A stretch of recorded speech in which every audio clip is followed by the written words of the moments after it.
આજે આપણે બનાવીશું ફરાળમાં ખવાય એવો શક્કરિયાનો હલવો. તો શક્કરિયાની ઉપરની છાલ કાઢીને આ રીતે આપણે પતીકા કરી દીધા છે. હવે આપણે એને સ્ટીમ કરીશું. આવું સાધન લેવાનું છે જેમાં નીચે પાણી હોય અને ઉપર આવી જારી હોય. આવું સ્ટીમ ઢોકરિયું, આવું ઢોકળા બનાવવાનું આવતું હોય છે તેવું લેવાય. કુકર લેવાય. તપેલીમાં પણ આપણે આવી રીતે શક્કરિયાને બાફી શકાય. આ રીતે આપણે એને ગોઠવી દઈશું. આપણે એને બાફવા મૂકી દઈશું અને આપણે છાલ સાથે આખા પણ બાફી શકાય. પછી પાછળથી આપણે છાલ નીકાળી દેવાની. અમારા પાસે આવા સ્ટીમની સગવડ છે તો અમે આ રીતે કર્યું છે. આ પાણીમાં કોઈ મીઠું કે કશું જ નાખવા નથી અત્યારે. માત્ર આપણે શક્કરિયાને આપણે બાફવાના છે. તો આ રીતે સરસ પીસ કરી ગોઠવી દેવાના છે અને આપણે ગેસની ફ્લેમ ફૂલ રાખવાની છે અને ઢાંકી દેવાનું છે. કુકરમાં જો તમે બાફતા હો આખા જ બાફવાના. તો આખા બાફવાના અને એમાં આપણે એક સીટી તો બહુ છે. આમાં આપણે 3-4 મિનિટ આપણે રાખીશું. જેવા શક્કરિયા હોય એ પ્રમાણે સ્ટીમમાં આપણે વચ્ચે વચ્ચે જોતા રહેવાનું કે પીસ થોડા નીકાળીને ચેક કરતા રહેવાનું કે બફાઈ ગયા છે કે નહીં. બહુ વધારે પણ ઢીલા પડી ના જવા જોઈએ અને બહુ કાચા પણ ના રહેવા જોઈએ. હવે આપણે એને ઢાંકી દઈશું અને બફાવા દઈશું. હવે આપણે ચેક કરી દઈશું. 4 મિનિટ થઈ ગઈ છે. ચેક કરીએ કે બફાઈ ગયા છે કે નહીં શક્કરિયા. આપણે સ્ટીમ થઈ ગયા છે શક્કરિયા. આવી રીતે ચેક કરી દેવાના. સોફ્ટ થઈ ગયા છે. હવે આપણે આગળ આને આપણે ઠંડા થવા દઈશું. એક પાત્રમાં મૂકીશું જેમાં બધું પાણી એમાં રહે નહીં. એવી રીતે દરેક પીસને અલગ અલગ રાખીશું. ઠંડા થવા દઈશું. નોર્મલ રૂમ ટેમ્પરેચરમાં આવવા દઈશું. પછી આપણે આગળની પ્રક્રિયા કરીશું. શક્કરિયાનો હલવો બનાવવા માટે આપણે આ રીતના બાફેલા શક્કરિયા જોઈશે, દૂધ જોઈશે, એલચી જોઈશે, ખાંડ જોઈશે, મિલ્ક પાવડર છે અને બદામ છે. પ્રથમ આપણે આવું એક પાન લેવાનું છે. તેમાં શુદ્ધ ગાયનું ઘી લેવાનું છે. શરૂઆતમાં આપણે ગેસની ફ્લેમ ફૂલ રાખીશું અને ઘી જેવું ગરમ થઈ જાય તેવું આપણે જે બાફેલા શક્કરિયા છે તેને આવી રીતે એડ કરવાના છે. તેમાં સાતરવાના છે અને એને આપણે આવી રીતે દબાવી દઈશું, મેશ કરી દઈશું.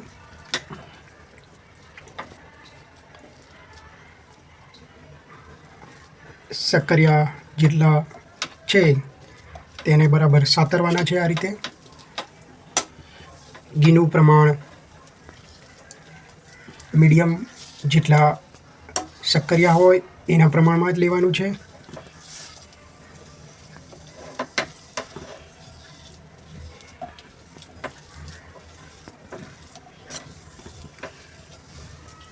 ઉપવાસમાં ખાવા માટે આ ફરારી એક સરસ વાનગી છે.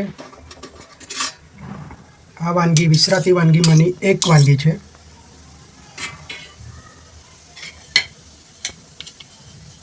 તો આપ જોઈ રહ્યા છો શક્કરિયા, જેને અંગ્રેજીમાં સ્વીટ પોટાટો કહેવાય છે, તેનો આપણે હલવો બનાવી રહ્યા છીએ. હવે આપણે જે દૂધ લીધું છે તેમાં મિલ્ક પાવડર છે તે ઉમેરવાનો છે. બરાબર મિક્સ કરી દેવાનું છે. મિલ્ક પાવડર ના હોય તો પણ ચાલે, પણ મિલ્ક પાવડરથી શું થાય કે હલવાનું જે બંધારણ છે તે થોડું ઘટ બને. આપણે ચોસલા પાડી શકાય તેવો હલવો પણ બની શકે. તે માટે આપણે મિલ્ક પાવડરનો ઉપયોગ કર્યો છે. ઓછા ફેટવાળું દૂધ હોય તો આપણે મિલ્ક પાવડર લઈ શકાય. હવે આપણે દૂધને થોડું દૂધ નાખતા દઈશું. આ રીતે થોડું જ ઉમેરવાનું છે.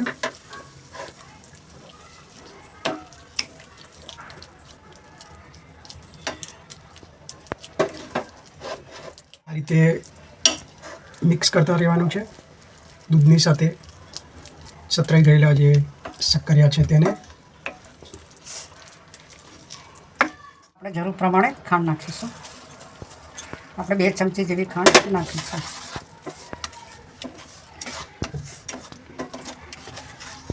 આવી ખાંડ પણ નાખી શકાય અને બુરું ખાંડ હોય તો બુરું ખાંડ પણ નાખી શકાય, પણ જોઈતું હોય તે પ્રમાણે આપણે ખાંડ ઉમેરી શકો. હવે આ રીતે બધું મિક્સ કરવાનું છે. ખાંડને વઘારવાની છે. ગેસની ફ્લેમ ધીમી કરી દેવાની છે. હલવો આપણે બનાવીએ છીએ તેમાં રેસા હોય, જો ગમતા હોય આપને તો રેસા રાખવાના, કેમ કે રેસા એ ફાઈબર હોય છે જેમાં, જે શરીર માટે ફાયદાકારક છે. હવે આપણે જોઈએ તો આયુર્વેદ મુજબ શક્કરિયા, જે સ્વીટ પોટેટો કહેવામાં આવે છે, તે મધુર, ઠંડા, પૌષ્ટિક અને ભારે ગુણધર્મો ધરાવતા હોય છે.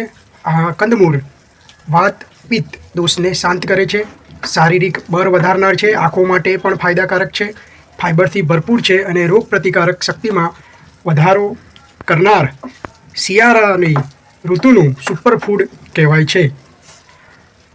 મુખ્ય ગુણધર્મો આયુર્વેદિક દ્રષ્ટિએ જોઈએ તો વાત અને પિત્ત શામક છે, શક્તિવર્ધક છે, તેમાં રહેલા કાર્બોહાઈડ્રેટ્સ અને ખનિજો શરીરને તાત્કાલિક ઉર્જા પૂરી પાડે છે અને બળ વધારે છે.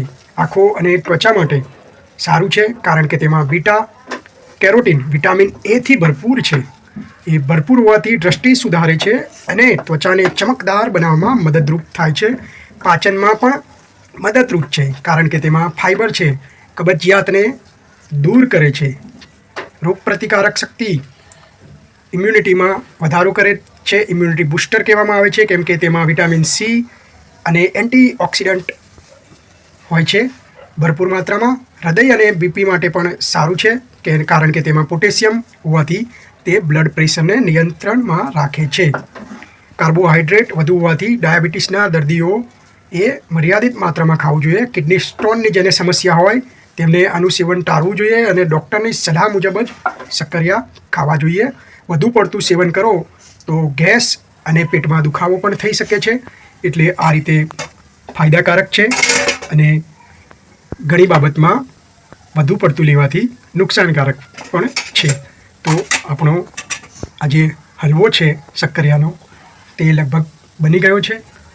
હવે આપણે થોડુંક એમાં ફરીથી ઘી ઉમેરવાનું છે. શુદ્ધ ગાયનું ઘી ઉમેરવાનું છે. સરસ સુગંધ આવી રહી છે. આપણે ઘી ઉમેરી બરાબર મિક્સ કરી અને આપણે હવે તેમાં ઇલાયચી અને ડ્રાયફ્રૂટ્સ નાખીને એને સર્વ કરવાનું છે. તો શિવરાત્રિ જેવા તહેવારમાં આપણે આવું શક્કરિયાનો હલવો બનાવી શકાય. હવે આપણે ઇલાયચી પાવડર નાખીશું. આપણે ડ્રાયફ્રૂટ્સ નાખીશું, બધું બરાબર મિક્સ કરીશું અને પછી સર્વ કરીશું. આપણી શિવરાત્રિની પ્રસાદ શક્કરિયાનો હલવો તૈયાર છે. હર હર મહાદેવ. ઓમ નમઃ શિવાય. ઓમ નમઃ શિવાય. ઓમ નમઃ શિવાય. તો આવી વિસરાતી વાનગી નિહાળવા માટે આપ અમારી channel the Bhavsar kitchen and Ayurveda સાથે જોડાયેલા રહો. વિડીયો ગમે તો લાઈક કરો, સજેશન આપવું હોય તો કોઈ કોમેન્ટ્સ પણ કરી શકો છો આપ, અને અમારા સબસ્ક્રાઈબર વધે તેવા આપ પ્રયત્ન કરો. ધન્યવાદ. Thank you.